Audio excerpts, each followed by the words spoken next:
Thank you, Jesus. Let's open our Bible in the book of Psalms 23. Alam ko na yan, brother. Psalms 23. Wala na maiisip si Brother Sam. Okay. Andiyan na. The Lord is my shepherd, I shall not want.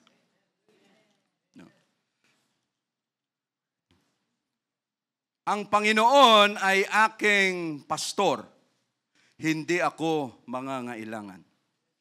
No? Sabi yan ni David, but shall we pray for a while? Lord, again, thank you for your presence, Lord Jesus, today in our worship. Thank you, Lord, for your presence last Wednesday in our prayer meeting. Thank you for answering our prayers, Lord.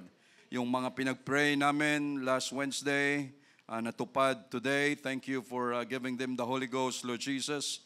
Thank you for being merciful to them, to us. Thank you, Lord, for the strength that you've given us. And again, always remember Sister Nina today, Brother Dennis, Brother Lito, mga kapatiran namin na patuloy nagpapagaling, Brother Ricky, Sister Annalyn, Sister Soli, and the rest of our brethren na may mga karamdaman. Lord, we pray in your name and it shall be done. We claim it, Lord Jesus. And Lord, remember your word this morning. Samahan mo ang iyong mga salita. We cannot do this alone, Lord Jesus. Your word always gives us, Lord, the strength, the courage to continue sa paglilingkod sa iyo at sa patuloy naming pamumuhay. Lord, let your word be upon us this morning. We thank you so much we do this. We love you with all humility in Jesus' name. Amen. Amen. The title of our preaching, Do Not Be Afraid. No, do not fear. No, do not be afraid. Ang ganda ng illustration natin, ano? No, nasa valley yung shepherd, yung may hawak na staff o krok, no, ang tawag diyan, krok no, staff. No, tapos mayroon siyang tupa. Dumadaan sila sa valley in between ng mga dalawang bundok. No, yung area nila parang hindi mo alam kung nakakatakot o ano, pero yan ang description. No? The Lord is my shepherd, I shall not want. Ang Panginoon ay aking pastor, hindi ako mangangailangan o hindi ako magkukulang. No? David can express it thoroughly. No? He wrote Psalms 23 to express his trust in God. No, as a shepherd o bilang isang pastor who guides and protects his people, no, sinulat ni David ito sa pananaw ng isang tupa, no, na umaasa sa pastor for guidance, for protection, no, at tamang care, tamang pag-aalaga. David can express it thoroughly because he was a shepherd also. No? Sinulat ni David ang Psalms 23. Maraming gumagamit ng Psalms 23 pag malapit ng mamatay. No, ano natin yan? Andyan sa aksidente. No, the Lord is my shepherd, I shall not want. He maketh me to lie down in green pastures. He leadeth me into the path of... paspasan na kasi andong ka na sa disgrasya. Malapit ka nang mamatay. Pag nabunggo ang kotse, no, hindi mo na yan masabi. No? Ang kailangan natin ay ang pangalan ni Jesus. No, that anytime, hindi pa nga tayo naka-mention, no, may ginagawa na siya sa atin. No. Nakaraan, may nabunggo dyan na autoponebre, tama ba yun? Yung autoponebre, sa bilis ng tangpo, nabunggo doon sa poste ng MRT sa Commonwealth. No. Ang balita, sabi, no, yung sakay, buhay. No, yung pasyente, patay. Siyempre, autoponebre. No? Sa lakas ng bunggo, yung bangkay na andon sa kabaong, lumabas yung karo, di ba? No, sa bilis ng takbo, yung bangkay na nakaganon doon, no, pagbunggo, yung kanyang katawan, lumabas doon sa kanyang kabaong. In times of danger, in times of calamities, we cannot anymore, no, hindi mo na mabigkas, maminsyon ito for the sake na ikaw iligtas pa. But what all we have, ano ang pwede nating mabigkas, walang iba kung hindi yung pangalan ni Jesus. Because every time we speak about the name of Jesus, really something will happen, mga kapatid. And it shall be done. Kung ano man ang mangyayari. So si David, sinulat niya ito, yung Psalms 23, because he was a shepherd also. Malalim ang kanyang pagkaunawa sa relasyon ng tupa at sa relasyon ng isang pastor, paano umasa ang tupa at paano magtiwala ang tupa. Inihambing ni David sa shepherd ang kanyang Diyos. Kung paano ang kanyang shepherd, kung paano ang Diyos niya, alagaan siya, ng kanyang mag-alaga ng tupa. Bilang isang tupa, kailangan nating magtiwala sa pastor, sa shepherd. Because yan ang relasyon. Sinulat ito ni David, ang sabi niya, ang Panginoon ang aking pastor. Sa Ilonggo, bakero. Sa Tagalog, pastor talaga yon. O pastol. Pastol. Sa Biblia kasi, pastor ang nakalagay dyan. Pastol, tagapag-alaga ng mga hayop. So ang sabi ni David, based on his experience, sabi niya, ang Panginoon ang aking pastol. Ibig sabihin, dahil siya ang aking pastol, sabi niya, hindi ako mangangailangan. Hindi ako magkukulang. Ano ang problema natin ng mga tao? Usap-usapan nga namin kahapon dyan, ni Brother Philip. Tayo na walang pera, ang desire natin magkaroon ng pera, para yung iniisip natin na bibilhin, mabili natin, at pag nabili natin, masaya na tayo. Pero pag ikaw may-ari ng SM, ano ang desire mo? Peace of mind. Thank you, Brother Wilfred. Hindi mo desire kung ano ang laman ng SM. Dahil number one, ang SM sa'yo na. So ano ang satisfaction? Ano ang fulfillment ng isang tao na walang pera, may konti ang pera, makabili, at yung tao na may-ari ng SM, si Elon Musk, ano ang kanilang desire para sila magkaroon ng satisfaction? Para sila magkaroon ng ganong klaseng contentment. Godliness with contentment is great gain. Yung pagiging makadiyos, na ikaw ay nakukontento, mayroong kasiyahan sa puso mo na ikaw ay makadiyos, ano ang sabi? Yan ay malaking kapakinabangan.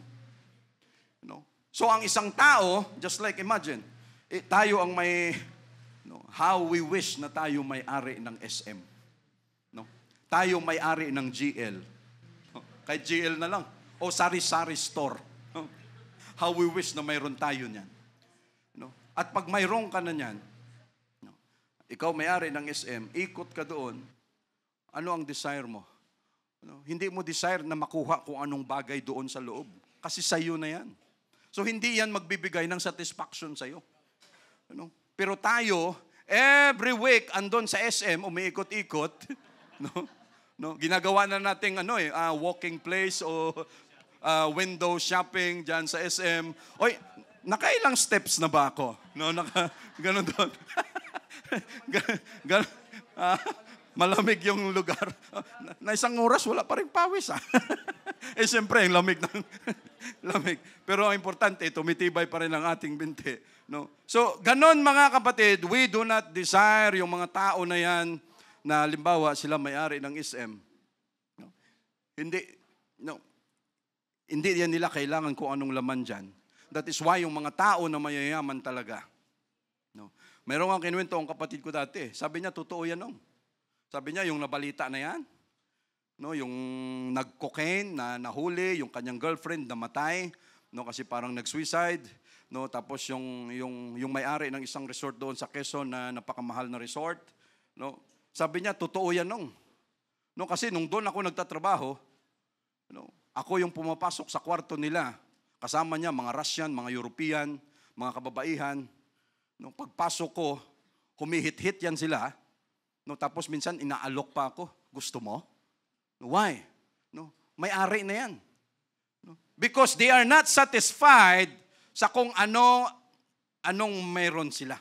At yun ay patunay na kung anong mayroon tayo dito sa mundo, hindi makabigay ng satisfaction sa buhay natin kung hindi ang salita ng Diyos, kung hindi si Jesus mismo, mga kapatid, Dahil yan ay patunay na whatever we have, ano ang sabi ni King Solomon, all is vanity. No? Mayroon ka ngayon iPhone 16, kinabukasan hindi ka na masaya. And you are still longing for more, na sana lumabas na yung iPhone 17 para yun na naman ang gagamitin ko. Tama ba yan? May iPhone 17 na, wala pa. No?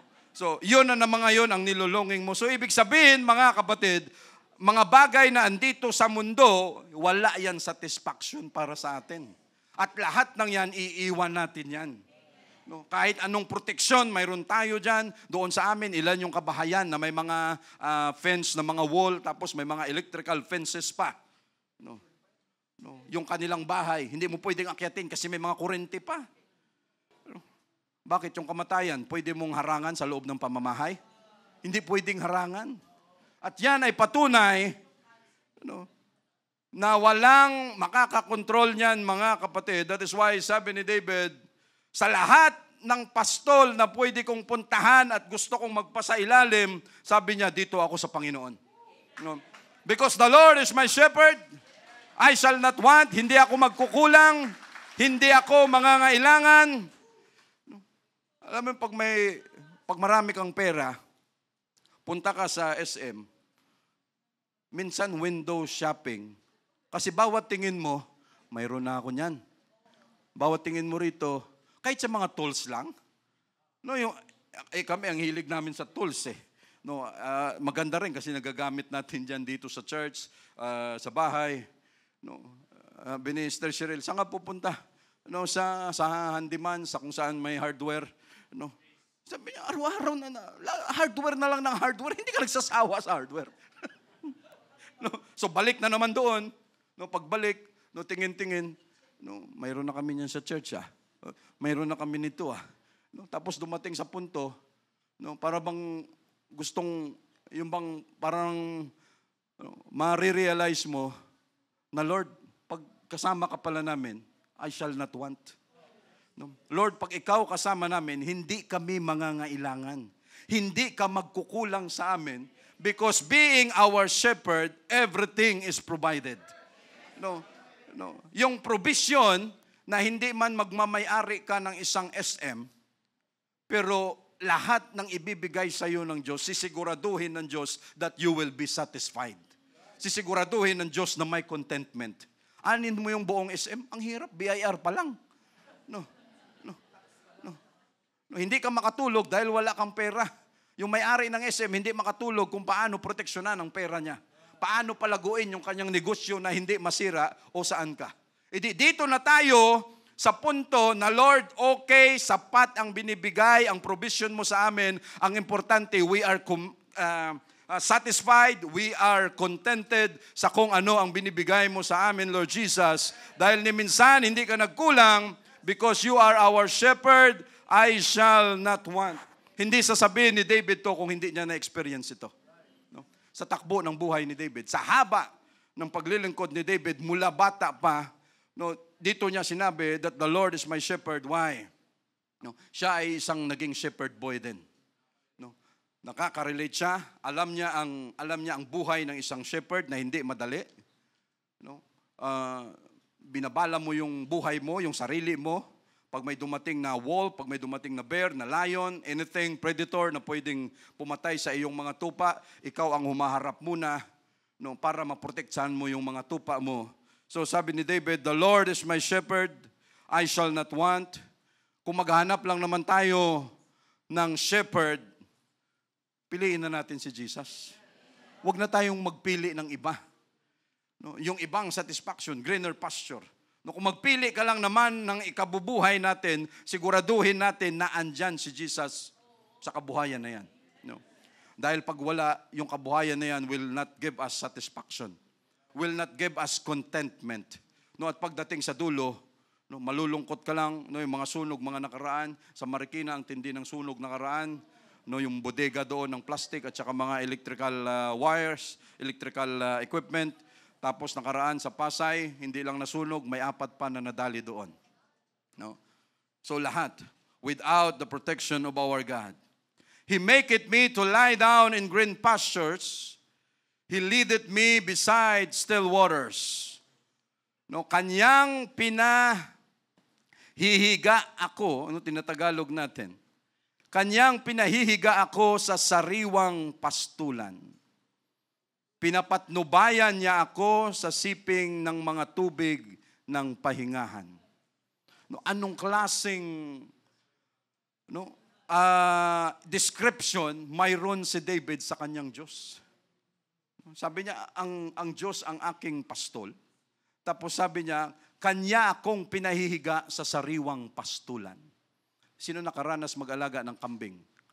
No, kalabaw. No, may pastulan. No. Ang iyong kambing, hindi mo ilalagay ang iyong baka, ang iyong kalabaw, hindi mo ilalagay doon sa pastulan na tuyo.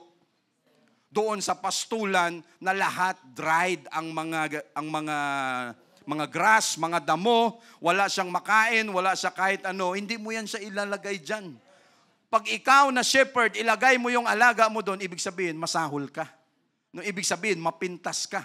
Wala kang pakialam sa mga tupa mo, parang sa'yo lang, doon na kayo, bahala na kayo, tanggalin ko yung tali ninyo, survival kayo doon, no, survival of the fittest, yung matitira doon, pagbalik sa hapon, no, okay na.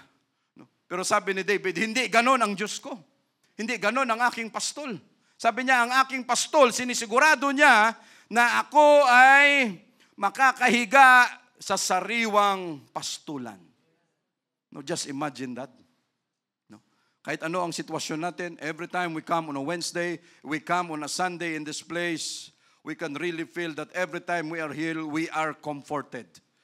No, para tayong, every time we feel the presence of God, no, parang masasabi mo na, Lord, no, doon sa labas, bakbakan, but thank you for giving us a time na pagdating namin sa church, sariwa na naman. No, fresh na naman, Lord Jesus. No, why? Sariwang pastulan, no, hindi madali maghanap niyan. No, pag ang alaga mo, 2 kambing lang, hindi mo problema ang maghanap ng makakainan niyan. Dalhin mo lang sa kapitbahay na maraming halaman. No? Pagdating ng hapon, gera kayo ng kapitbahay mo. No? Ang kambing, pag pinakawalan mo, tapos ka. No? Hahanap yan kung saan-saan. Lahat ng mga pananim ng kapitbahay mo, no, uubusin niya yan. No? Hindi madali maghanap ng greener pasture, ng sariwang mga pagkain pag ang alaga mo 2, 3, 4 lang. Kung ang alaga mo 1,000 na, saan mo dadalhin? No? That is why yung mga shepherd before, bago makabalik sa kanilang bahay, mababa na yung 2 linggo bago makabalik. No, why? Because naghahanap ng greenner pasture, no, sa Mongolia. Sa Mongolia, mas marami ang kabayo kaysa sa populasyon ng Mongolia. No? At ang mga tao doon, mga nomads. No, ibig sabihin, mga pag-alagala. Kung saan ang kanilang mga hayop, may season yan sila, may taglamig. Pag may kunting summer, ganun, iikot yan sila kung saan makakain ang mga alaga nilang mga kabayo. Doon sila lilipat. No, ganun kadali lang. Pero sinisigurado ng Diyos natin, mga kapatid, He make it me to lie down in green pastures. Ibig sabihin, yung ganitong klaseng pastol o pastor o shepherd ay talagang may concern sa kanyang mga tupa. No? No, do not be afraid. Lahat tayo takot. Saan tayo takot? No? Takot tayo mamatay. Takot tayo hindi makabayad ng bills. Takot tayo masabihan ng hindi maganda. No, takot tayo masaktan. Takot tayo na may magkasakit sa pamilya natin. No, takot tayo saan ba tayo takot? At yung takot na yan, no, yon ang nagbibigay sa atin sa sitwasyon. No, dahil sa takot na yan at maraming takot sa atin na madalas dito lang sa isip. Wala pa man ang sitwasyon pero takot na tayo. At dahil sa takot na yan, anong ginagawa natin? No, dahil sa takot na yan, maraming na-depress. No, maraming nasira ang buhay. O yung pinsan ni Brother Roland. No, dahil sa takot na nangingibabaw, no, pulis. Tinext lang. No, anong sabi? No, idadamay ko pati pamilya mo. Dahil sa takot na mayroon, ano ang ginawa? Nagpakamatay bigla. No? Ganon katindi ang takot. But our God said, do not be afraid. No? Ilang beses niyang sinabi kay Joshua, sabi niya, did I not tell you? Sabi niya, do not be afraid. Huwag kang matakot. Be very courageous. Be very yung malakas. No? Be very strong and be very courageous. No? Lagi ang ginagawa ng Diyos, every time na tayo ay mayroong takot, ano ang ginagawa ng Diyos natin? No? Hindi ibig sabihin na tayo may Holy Ghost na, hindi na tayo nininervyos. Paano hindi nininervyos? No? Kakakape. No? Kaya hindi mawala yung nervyos. No? May anxiety attack na lagi. Ay, ayan na naman siya. No? Ayan na naman siya. Tumigil ka sa kape. No? Kape ka kasi ng kape. No? Hindi yan nervyos na kung ano-ano. No, pero yung nervyos na yan, yung takot na yan, mga kapatid, ilagay natin yan kung saan siya dapat. Dahil yung takot na yan, posible na yan ang maglagay sa atin na tayo hindi makapaglingkod sa Diyos. No, saan takot? Takot sa trabaho? Takot na pag sinabihan ka ng boss mo na mag-overtime ka, ganito yung schedule mo, no, malaki ang sweldo mo, pero hindi ka na makapunta sa church. No, sige boss, okay lang, yun naman talaga ang sinadya ko rito eh. No, yun naman talaga ang purpose ko. No, takot. At iniisip mo na mas marami kang makukuha. No? Pero anong mas nakakatakot? Yung nakakatakot na siyang nagde-decide na pwedeng maglagay ng ating kaluluwa doon sa impyerno. No? Walang iba kung hindi si Jesus. And for that, mga kapatid, He maketh me to lie down in green pastures. He leadeth me beside the still waters. Kunting pitik lang minsan ng katawan natin, nininervyos ka na eh. No? Minsan, ayoko nang pag-usapan yan kasi parang nararamdaman ko na kaagad. No? Takot. No? Nervyos. No? At lahat tayo mayroon yan. Pero God has given us the Holy Ghost, mga kapatid. No? Acts 1:8, after that, you shall receive power. After that, the Holy Ghost is come upon you. At yung power na yon, mga kapatid, yon ang power na kukontra sa kung anong mga negatives, anong mga kinakatakutan na mayroon tayo sa isip para mag-effect, para lumabas kung ano ang bunga ng Holy Ghost na mayroon tayo. At sa pamamagitan yan, may apply natin yung tapang, yung courage dahil sa Holy Ghost na yan. Dahil tayo, sinong magsabi dito na wala siyang kinakatakutan?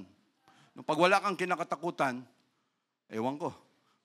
Sigurado hindi ka nagsasabi ng totoo. No? Pag ano nang mangyari. Dahil lahat kami, lahat tayo mayroong kinakatakutan.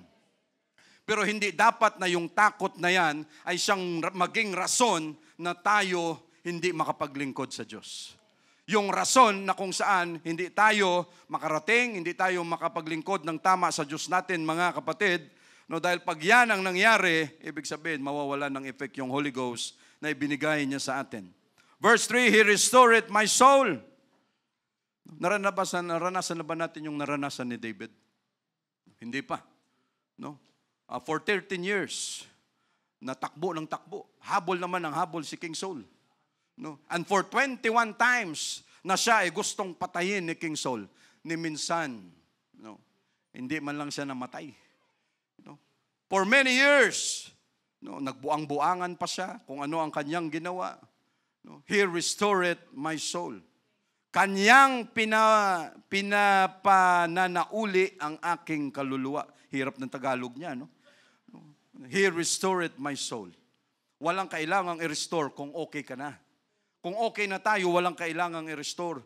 No, kung okay ang ating pag-uugali, kung okay na ang ating kaluluwa, ang ating espiritu, nung dumating sa church, then there's no need for the Holy Ghost.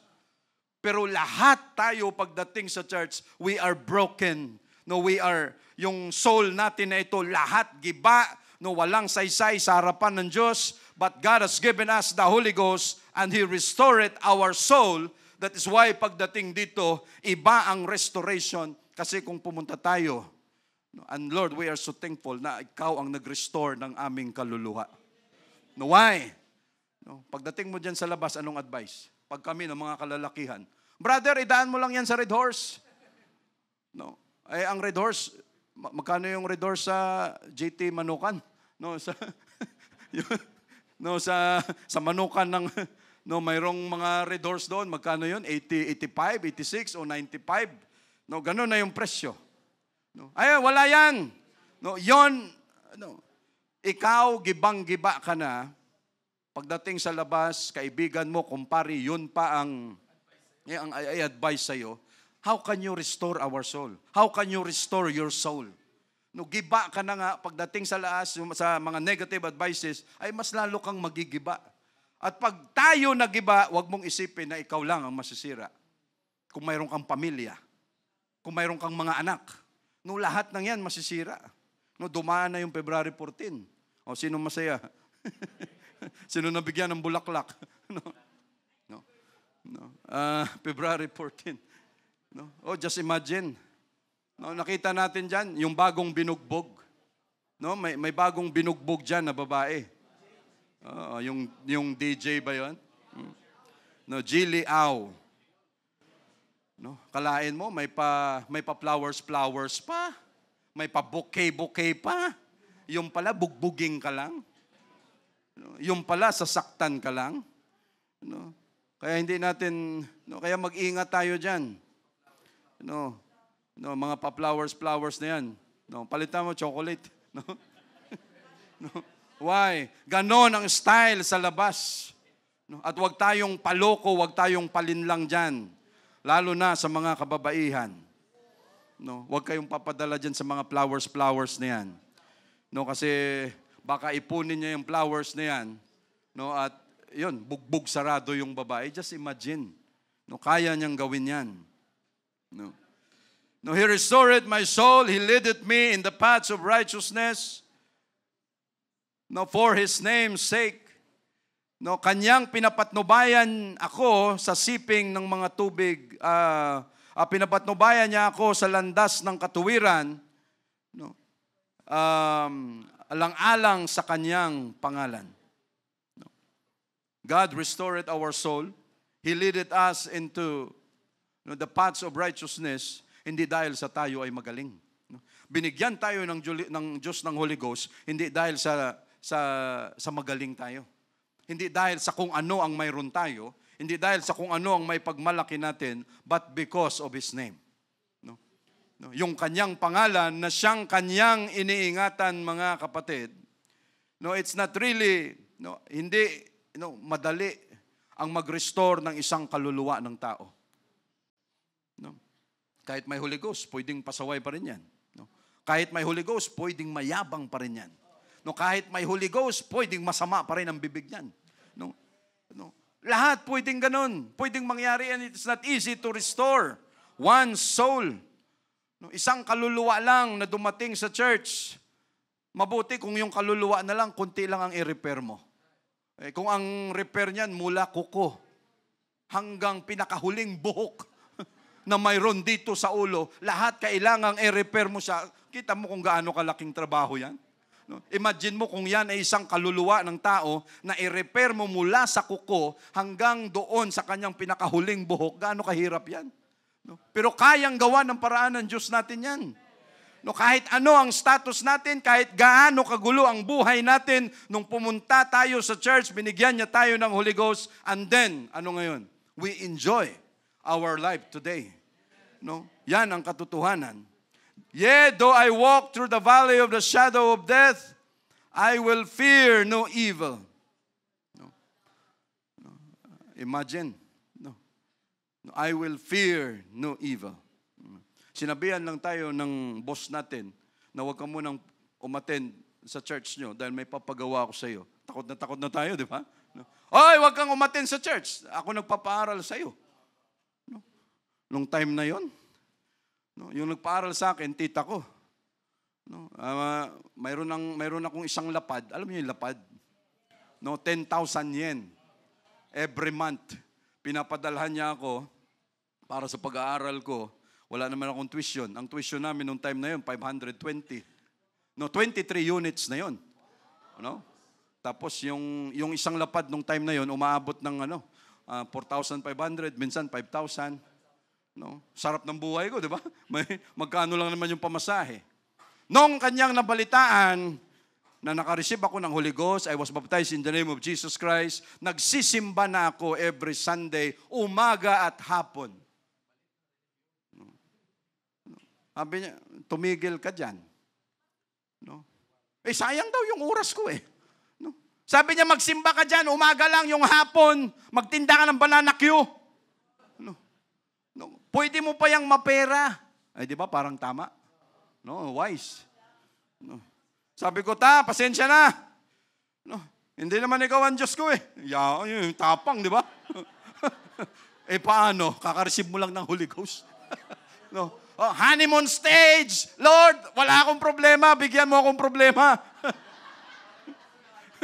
Para mapatunayan ko na may Holy Ghost ako. Nung dumating yung problema, Lord, pasensya ka na sa hiningi ko. No. Kaya pag hindi natin maramdaman ang Holy Ghost, huwag kang manghingi ng problema. Lord, parang hindi ko na nararamdaman ang Holy Ghost. Give me problem. No, para ma-feel ko na andyan pa yung Holy Ghost, huwag. Because God is faithful to answer our request. No. Sabi niya, dahil lumipat ka dyan, no, hindi na kita bibigyan. No, hindi na kita susuportahan. And Lord, thank you so much dahil honeymoon stage. No, thank you Lord dahil nung time na yun, kalakasan mo spiritually. No, parang hindi mo maalala, pag di na pala ako binigyan nito, paanong pamasahe ko, allowance ko, lahat, no, anong mangyayari? Ang nasa isip ko lang, hindi ikaw ang Diyos ko. Ang tapang. No? No. Sabi ko, hindi ikaw ang Diyos ko. Siyempre, sumama ang loob. Hindi nga tinuloy, hindi ako pinagbigyan. No, hindi talaga nagbigay ng support. Siguro halos ng taon din. No, sakto, magti-training na ako rito sa Manila. Yung huling training na yon. No.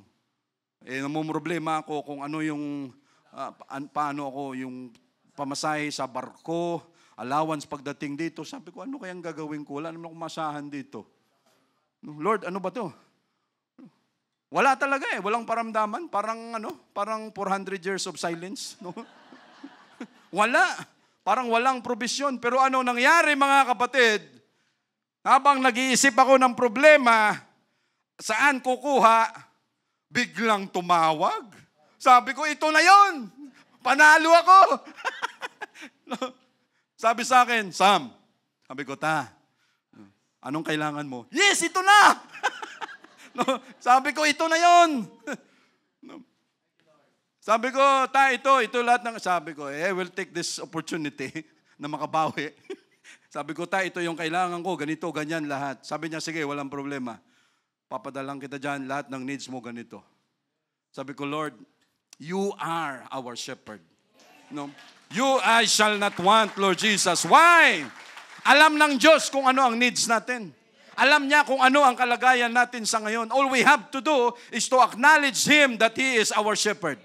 No. All we have to do ay kilalanin siya na, Lord, kaya mo ito provided wag tayong lumayo sa Kanya. No. Wag tayong mag-give in sa kung anong gusto. No. So nung nagsabi sa lahat, ay sinabi ko na. Sabi ko, pagkakataon ko na ito. And thank you, Lord. Mabuti na hindi ako bumigay nung time na yon. Dahil lang sa siya ang nagsusupply. No. Sabi ko, Lord, bahala ka na. So lahat, tinake advantage. Nung nakagraduate naman, nung nag-graduate, sabi ko, graduate na ako. Sabi ko, baka pwedeng pahingi ng sapatos. Sabi niya, Sam, ganitong gagawin mo. Dahil graduate ka na, unang sweldo mo sa trabaho, bili mo ng sapatos. No? No, tama.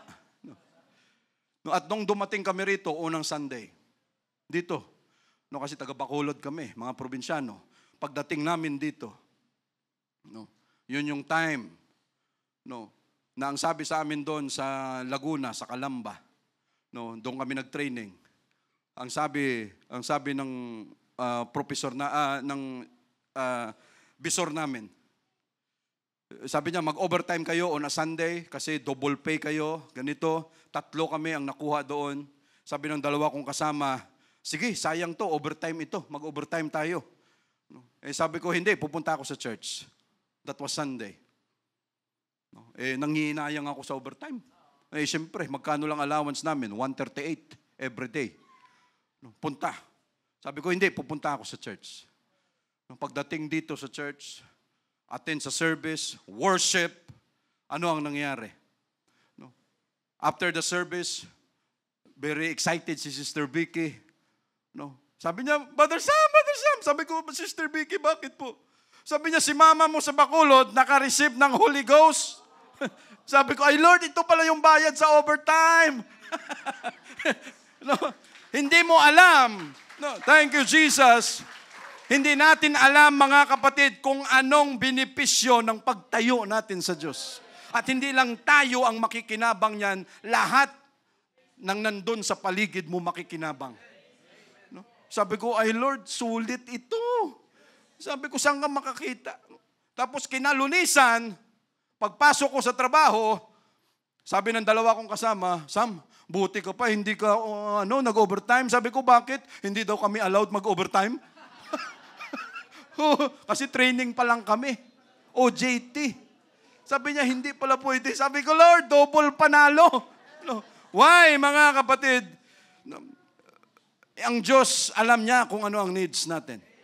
No. Though I walk through the valley of the shadow of death, no, walang lugar dyan sa Israel, yung valley of the shadow of death.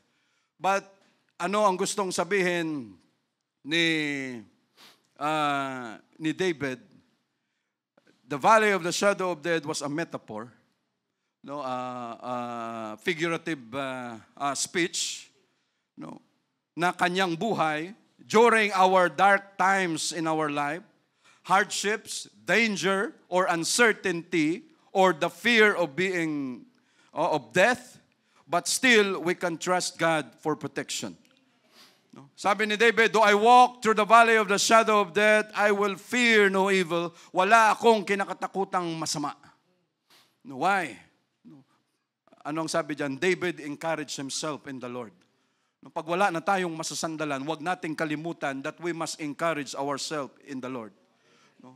No, mga nanay, tatay, tiyahin, tsuhin, kahit mga kapatiran sa sambahan, kahit sa pastor, sometimes we cannot, hindi tayo makasandal sa kanila, siguraduhin natin na tayo mismo sa sarili natin, lumapit at sumandal sa Diyos natin, mga kapatid. Dahil yun, siguradong maasahan natin. The valley of the shadow of death, no, ang dami nating hinarap sa buhay, ang dami nating pinaglabanan sa paglilingkod sa Diyos.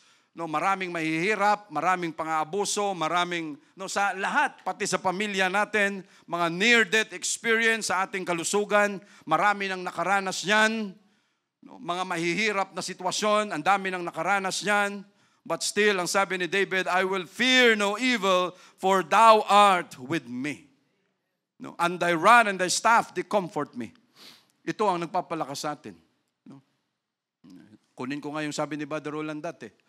No, habang naglalakad siya doon sa madilim na lugar sa kanila. No, greater is He that is in me. Greater is He that is in me. Eh di nakatawid siya. No, nakarating sa bahay nila. Pero pag ikaw naglalakad doon sa lugar na yon, napuntahan namin yon, talagang matatakot ka. Eh dito kaya sa loob, sino kaya ang magpe-pray dito? No, ng madaling araw, ng hating gabi. No? Ikaw lang mag-isa, magpe-pray ka rito? Pag ganitong araw, okay lang. Pero pagdating ng gabi dito, iwan ko lang. No. Kung magpe-pray ka. No. Si Sister Marife, kakamatay lang nung time na yon. Kami lang yung tao dito sa compound. Si Samantha siguro 2 years old. No. Magkasama sila ni Sister Madel. Andyan, magkasama sila.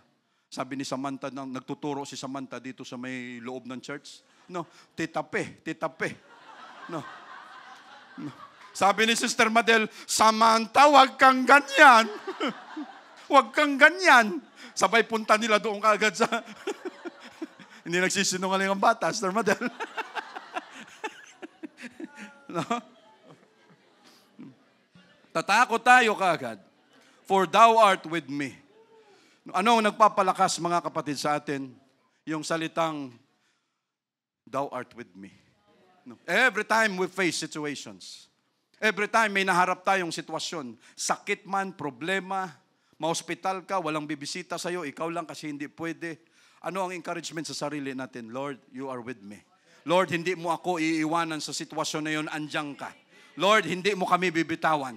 Lord, may naramdaman kaming ganito. Lord, we believe papagalingin mo kami because you are with me, Lord Jesus, and there's nothing to be afraid. Why? No, we must focus on what God can do. No, not on our problems, not on our trials, not on temptations. Huwag tayong mag-focus sa kung ano ang kinakatakutan natin. Dito tayo mag-focus sa kung ano ang kayang gawin ng Diyos natin. Bilang shepherd natin, dito tayo mag-focus. Why? Buong araw, wala talaga tayong ma-accomplish kung laging takot lang yung mangingibabaw na yan. And what we should do, mga kapatid, is to pray. Pag tayo ay nakaramdam ng takot, we must pray. No, anong sabi ng Biblia? Pag ikaw ay takot, no, you pray. No, you ask God na samahan ka, ganito yung sitwasyon, and after you pray, you worship. No, because worship is the way that the battle has won. No, worship is the way. Not yun lang paraan. Why? Every time we worship, pagpasok dito, we worship kanina, kung ano man ang sitwasyon, dala-dala natin galing sa labas, pagpasok dito, nag-worship tayo, hindi mo maalala na mayroon ka palang hinaharap. Because that is worship. And after we worship, ang Diyos makagawa ng paraan, sinagot niya ang ating, kung ano man ang nararamdaman natin, pinagaling niya tayo, problema sa labas, sa trabaho, sa pamilya, lahat sinagot ng Diyos. Ano ang susunod natin gawin? We must praise Him. No, pagdating dito, ibigay natin ang lahat sa Kanya. Huwag na nating antayin na, Lord, sa susunod na linggo na lang, bibigyan ko muna ng ibang opportunity, yung iba kong kasamahan na sila muna, sa susunod na linggo na lang ako. Ba, ayos. No? Pwede pala yun. I will fear no evil, for thou art with me, thy rod and thy staff, they comfort me. No, mayroon tayong sample dito, the rod and thy staff, they comfort me.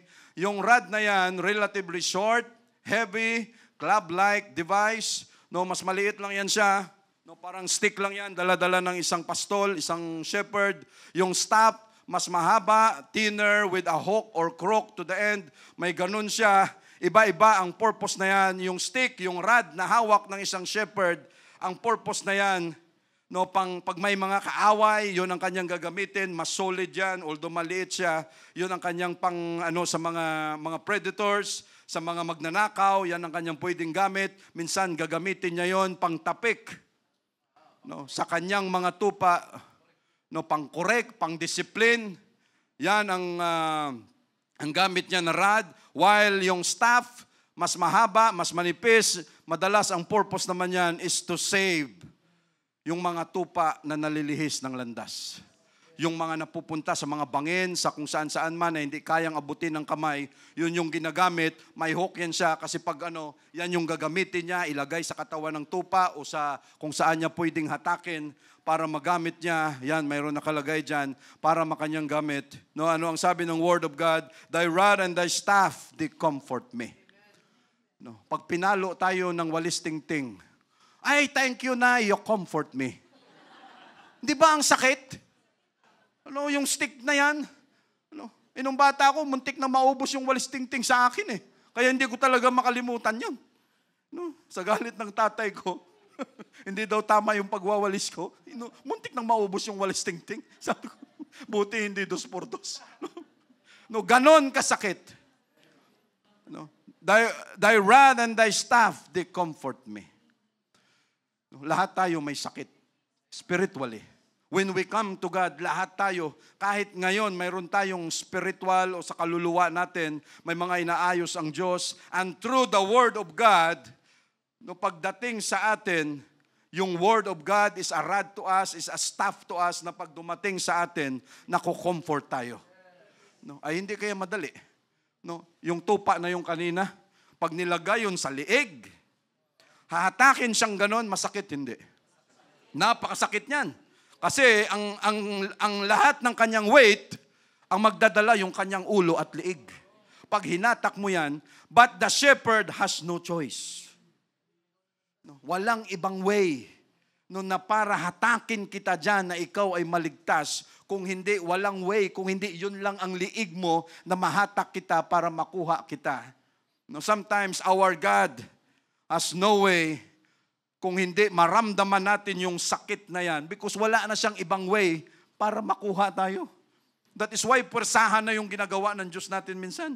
No, para lang masave ka, wala akong ibang way. Ang sakit kaya hatakin sa liig. No, pero yung hatak na yan, na maramdaman natin yung sakit, pero anong dating niyan? Pag andong ka na sa kamay niya, ay mabuti na lang, kinuha kita dyan. Anong pakiramdam? Comforting. No, that is why minsan pag mas malaki ang sugat natin, mas malaki ang koreksyon ng Word of God, tayo kinausap, no, by the Word of God, nasaktan tayo, but after na kunting sakit, maramdaman natin yung comfort andoon. Why? Gumagaling ang sugat eh.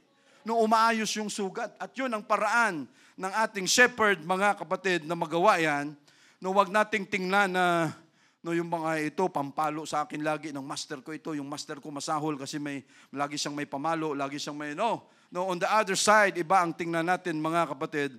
Thou preparest a table before me in the presence of mine enemies. No? Ano ang sabi niya? Iyong pinaghahandaan ako ng dulang sa harap ko, sa harapan ng aking mga kaaway.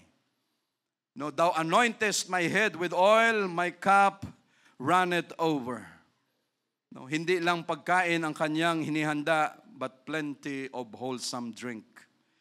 No, yung tubig, no, na kanyang piniprepare sa atin, no, kahit no, masarap ang kain natin, no, yung bang hindi natin alam minsan, bago natin makain, inihanda ng magulang natin sa hapagkainan. Tayo ng mga anak, hindi natin alam kung anong pinagdaanan nila para makain natin yung pagkain na yan. No, kung ilang mura ang inabot ng tatay, nanay mo sa kanilang mga boss bago sila makasurvive sa araw na yan. Para yung sweldo na yan mabigay sa atin ng mga anak at makain natin. Para maihain doon sa lamesa natin. Akala natin ganun-ganun lang kadali. No, mayroong, lalo na pag construction worker yan.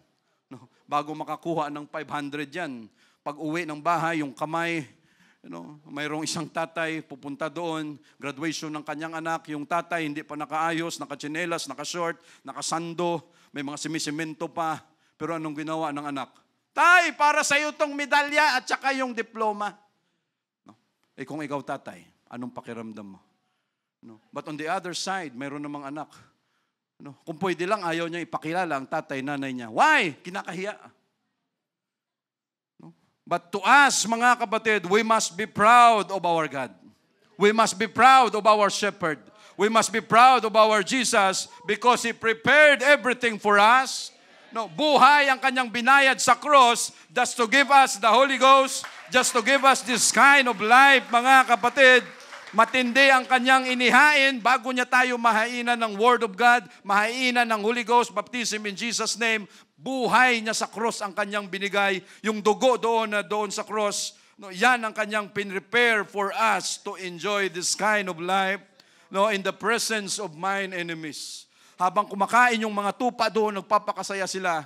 Hindi nila alam na yung kanilang shepherd nakikipagpatayan pala doon sa mga leon at saka sa mga anong tawag doon, sa mga bear, sa mga uso, sa mga wolf. No, yun ang realidad doon sa field. No, samantalang kayo, sarap lang ng kain nyo doon, pero yung shepherd doon sa just like David, ano ang sabi niya? Ay wala sa akin yan. Yung leon, yung bear na yan, yung mga claws nila, yung mga pangil nila, wala yan sa akin. No, nasa bibig na mismo pero kinuha pa niya. No, ganon katinding shepherd si David. Thou preparest a table before me in the presence of mine enemies. Thou anointed my head with oil, my cup runneth over. Ano pa bang hahanapin natin sa klase ng Diyos na ito? No, pag may sakit ka, pagagalingin ka. Pag may problema ka, tutulungan ka. Pag wala kang makain, magpo-provide siya. Pag may problema ka sa buhay, He is there. No, ano pa ba ang kailangan natin sa Diyos na ito para lamang masabi natin, Lord, really, you are our shepherd. I shall not want, Lord Jesus. I shall not want. Anong dapat natin gawin, mga kapatid? Ang isang tupa, protected lang siya, comforted lang siya, pag siya hindi lumayo sa kanyang shepherd. No, yung pinakita natin kanina, ito. No, safe siya, comforted siya. Why? No, kadikit niya yung shepherd niya. No? But the moment na ang sheep na ito, ang tupa na ito, lumayo, maligaw, tapos ka na. No, spiritually. No, we are all in good condition. We are all safe. Dahil andito tayo sa church. Spiritually, ang ating kaluluwa. Because ang shepherd natin si Jesus. But the moment na ang tupa na ito lumayo, tayo lumayo sa simbahan, huwag mong iisipin that you are still safe. Why? Ang daming, akala mo ano lang yan? Akala mo wala lang? No, hindi mo makita ang leon na nakaabang doon. No, kahit marami kayo. No, ikaw kita ng leon, pero ang leon hindi natin makikita. No, kasi nagtatago talaga yan sila. But the moment na lumayo ka na, ikaw ay naiwan sa kawan, tapos ka na. No, but the shepherd will do everything. Gagawin niya ang lahat, na hanggat andiyan ka sa tabi niya, gagawin lahat ng Diyos natin, mga kapatid. As long as tayo hindi lalayo sa paglilingkod sa Kanya, sisiguraduhin ng Diyos that we are well safe. No. We are well attended. We are all secured. Dito sa lugar na ito, sisiguraduhin ng Diyos yan. Pero pag ang tupa nag-decide na, magala-gala muna ako, lumayo muna ako kung saan ka pupunta. Pag hindi ka na nakabalik, sigurado, disgrasya ka. No, but you are still, no, hanggat andiyan ka sa side ng shepherd, you are really saved. Surely goodness, verse 6, goodness and mercy shall follow me all the days of my life. No, sabi ni David, sabi niya, tunay na aking kabutihan, no, at kaawaan ay susunod sa akin, no, sa lahat ng mga kaarawan ng aking buhay. No, ang sabi ni David, hanggat ako ay nabubuhay, yung goodness, yung kabutihan, yung awa, yung mercy ng Diyos, sabi niya, andun yan sa akin. No? Sabay-sabayan sa akin. No? Hindi yan lalayo. No? Dahil sa goodness and mercy ng Diyos, no? Habang siya ay nabubuhay, I will dwell in the house of the Lord forever. At ako'y tatahan sa bahay ng Panginoon magpakailanman. No? Hindi pa alam ni David that one day, ang plano pala ng Diyos ay isama tayo sa langit. Hindi alam ni David that one day, ang plano ng Diyos ay makasama tayo sa rapture. And that is what we are all waiting, mga kapatid, when the rapture comes. Last verse natin, yung sa, hindi ko na isulat yung verse, pero sa John yan, yung, let not your heart be troubled. Pasoy Brother Roman. Hindi ko na sa John chapter, ano ba yan? 14 po ba? No. Last verse natin. Let not your heart be troubled. Huwag mga bagabag ang ating mga puso. You believe in God. No, believe also in me. Do not be afraid. No, sinong hindi natatakot dito, mga kapatid? Wala. Lahat tayo may takot, lahat tayo may nervyos, pero huwag nating kalimutan that our shepherd, walang iba kung hindi si Jesus Christ. He will do everything for us, mga kapatid. Basta siguraduhin natin, magtiwala lang tayo sa Kanya, kahit nangangatog, nanginginig tayo sa nervyos, sa takot, still, ipakita natin sa Diyos na, Lord, may tiwala pa rin kami sa iyo. Hindi kami bibitaw sa iyo, patuloy kaming magtitiwala, kahit kami ninenervyos, still, we will worship, we will trust you, at hindi kami matatakot dahil, Lord, you are with us. You are with me. Thank you, Jesus. We praise you, Lord.